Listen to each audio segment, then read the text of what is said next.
Have you ever wondered why some people genuinely love staying at home? Not because they're lazy, antisocial, or boring, but because home actually feels better than anywhere else. If you're someone who cancels plans just to stay in, or you feel most alive in your own space, there's real psychology behind that. And today, we're breaking it down. First, let's clear up a big misconception.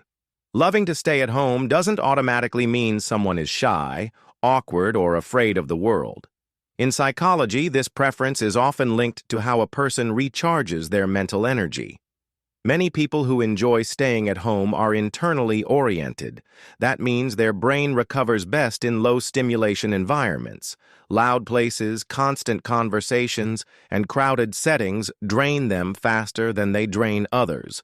Home gives them control. Control over noise, lighting, temperature, schedule, and even social interaction. That sense of control reduces stress on the nervous system.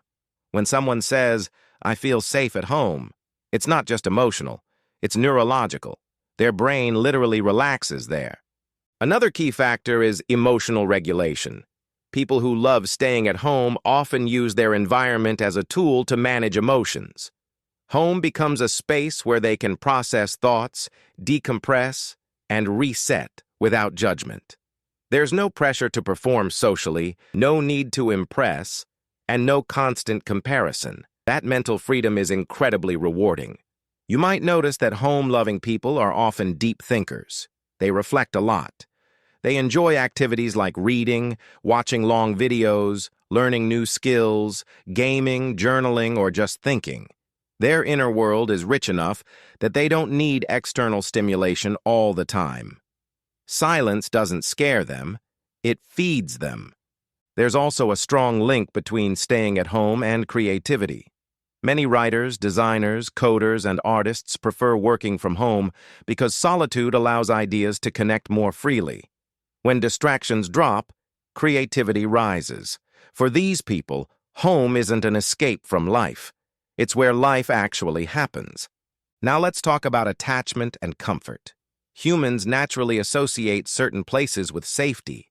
If someone grew up in a relatively stable or comforting home environment, their brain learned to associate home with calm and security.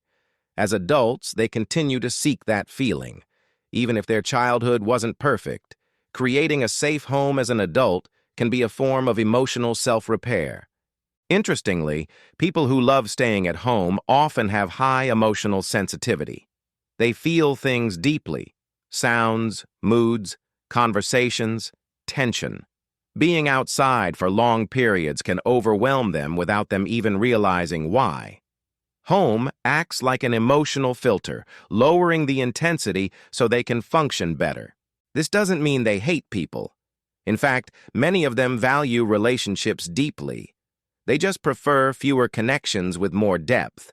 Instead of many surface-level interactions, they choose meaningful conversations with people they trust. Quality over quantity. Another psychological trait commonly seen is independence. Home lovers are usually comfortable being alone. They don't rely on constant social validation to feel okay. They can sit with their thoughts without panicking. That's a skill, not a weakness. But there's a balance here. Staying at home becomes unhealthy only when it's driven by fear rather than preference. If someone avoids going out because of anxiety, shame, or fear of judgment, that's not the same as enjoying home. Psychology always looks at motivation. Are you choosing home, or are you hiding in it? When staying at home is a choice, it's often a sign of self-awareness. These people know their limits. They know what drains them and what fuels them. That's emotional intelligence in action. For viewers watching this and thinking, "This is me," here's something important. You don't need to justify your lifestyle to anyone. Society often celebrates being busy, social, and constantly outside. But psychology shows that fulfillment doesn't come from how visible your life is. It comes from how aligned it is with who you are. If you love staying at home, lean into it intentionally. Design your space to support your mental health. Create routines that energize you. Stay socially connected in ways that feel natural. calls, messages, or occasional meetups instead of constant outings. And if you're someone who doesn't understand home-loving people, remember this. Peace looks different for everyone. Some people find it in crowds. Others find it in quiet rooms with the door closed. Neither is better. Both are human. So the next time someone says, "You're always at home," maybe the real answer is simple. That's where your mind works best.